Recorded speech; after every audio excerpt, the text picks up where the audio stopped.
И тъща хора съм DarkFight.bg и сега съм в Delta Gaming с Planet Head Gaming. Здравейте! Чуш, аз съм номер на сервера, да. Така, сега ще кажа малко информация за сервера, какво ще има след рестарта, промени там, глупости, както и да е. След рестартът на сервера, който ще е след 3 седмици или 1 месец, не съм много сигурен, но ще е това време, ще сложим минигеймс, който ще отивате на върху минигеймс, ще има портали, ще сложим също HubSpawn, който ще е много по-добър, защото сервера резиденция, както и да е така. Ще има TNT Run, Skywars, Skyblock, Survival Games, за да може да снимате, защото повечето ютубери все пак вече няма какво да снимат, например Topster, няма какво да снима, не иска да снима, вече снима, както и да е. Така, днес съм направил доста промени по сервера, направих WarpGL, също и да видим. Идвам. Така, това е WarpGL, тук така. И правих го набързо, стана горе-долу, даже дори няма да се разсърди, защото че не е толкова хубаво и го изтри, региона изтри да не е джайла. Мога да направя колко да има някакъв джайл така.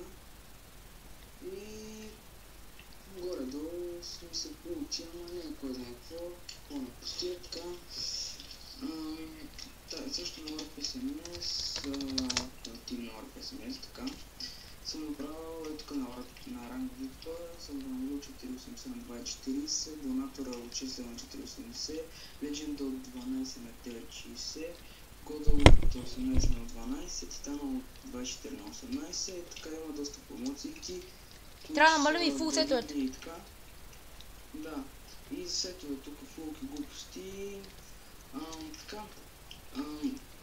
Направих WarpGL, за да може играчите да не са баннати по IP, да не са баннати по ник, поне да могат да влизат в сервера, защото повечето играчи като ги банна и се сазват и спират да играят. Аз ще ги банвам, така смисъл, ще ги вкарам в WarpGL, те ще могат да спилят сервера, да си пишат чата, да си чатат другите, просто няма да могат да излизат за известно време оттам.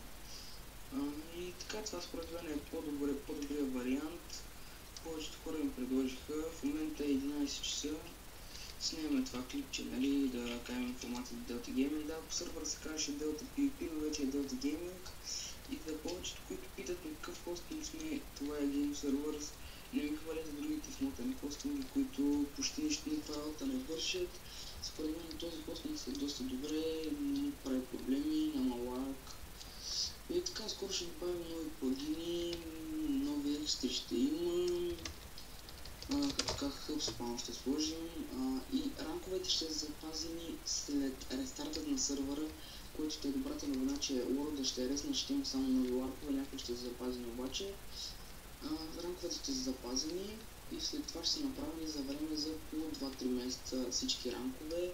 Ще са доста по-намалени и се хубави оферти за вас и това беше от клипа. Чао!